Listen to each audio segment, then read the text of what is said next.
Good morning, everyone. Let's talk about Peperomia obtusifolia today. Wow, that was a lot to say. For those who have been here on my channel for a hot minute, you would know that Peperomia are my absolute favorite, my day one, my first plant. So I am a little bit biased when I talk about Peperomias as being like literally the best plant in the entire world. But we are going to talk about how to take care of them. They are very easy, they are sustainable. If you mess up, they are very forgiving, and we love her. A lot of people will say that they're actually succulent-like, and what that means is that they do store a little bit of water in their leaves. That doesn't mean they are succulents, but they're succulent-like. Behind me, this is a Peperomia marble, which is gorgeous. As you can see, the leaves have a little bit of the variegated leaf streaks. They are the exact same care as a normal Peperomia. This is the Peperomia obtusifolia, like I was talking about. This is the OG. This is the normal, I guess, if you would say that. This is the one that I've had for forever, that I have chopped and propped so many times. They do have really pretty waxy leaves, and so a lot of people will call them baby rubber plants in that way because they just look like their leaves are literally made of rubber. They look like they're fake, but they're not, which is beautiful. And if they need water,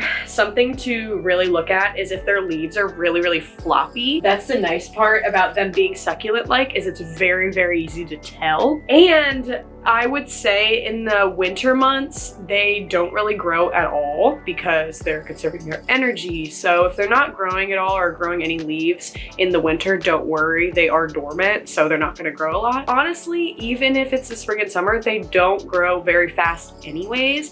So they stay pretty small, they stay pretty much the same size. One thing about this one that was so funny, because like I said, this was like the first one I had, slash my first plant, and it will quite literally grow like probably to here at the tallest, and it'll start to kind of like lean because it can't even hold itself up. Now I could have gotten a pole or something like that to kind of keep it together. I decided I'd rather just chop and prop in that way anyways, because these are plants that I love to give my friends and have them for my pop-ups as well. So I decided to just let her be chop and prop, and she's clearly doing beautiful. I usually say to bottom water all of my plants in general. What does that mean? It means you put the little tray underneath, put water in the tray, and let it sit in the water for about 30 minutes. That way the entire pot underneath gets saturated. And I also always say to use a clear pot. You don't have to use a clear pot, but if you're a beginner, it's very helpful because the health of the plant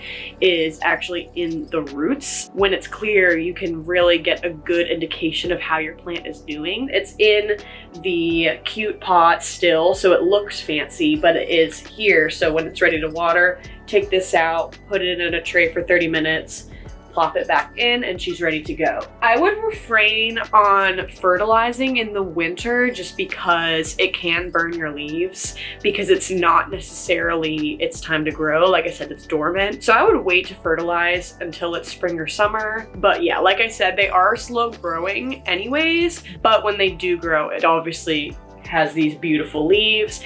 And for light, I would say they do best in bright indirect light. That means that they can be right underneath of a window and they will thrive. They don't have to be right underneath of a south facing window. You can kind of scoop them back maybe a foot so they don't get burned, but I mean, right underneath the window is always great in my opinion. And yeah, that's about it for the Peperomia obtusifolia. Wow, that's a long word. That's how you can tell I love this plant so much. Like, it's just in my brain at this point. What's so funny is people will say, did you say pepperoni? No, it's a Peperomia or a baby rubber plant or the best plant on the planet. But that's just me. Also, before I end, some people say, actually a lot of people say, it's said that these plants are pet safe, and I would agree, but I always say err on the side of caution with any plants, even if they are labeled as pet safe. But if you have pets and you really, really want to plant in your home, Peperomia is a great way to go because they are known as pet safe plants. Guys, didn't I say this is just the best plant in the world? Anyways, I hope you have a great rest of your day, and I will see you guys next time. If you have a plant that you would like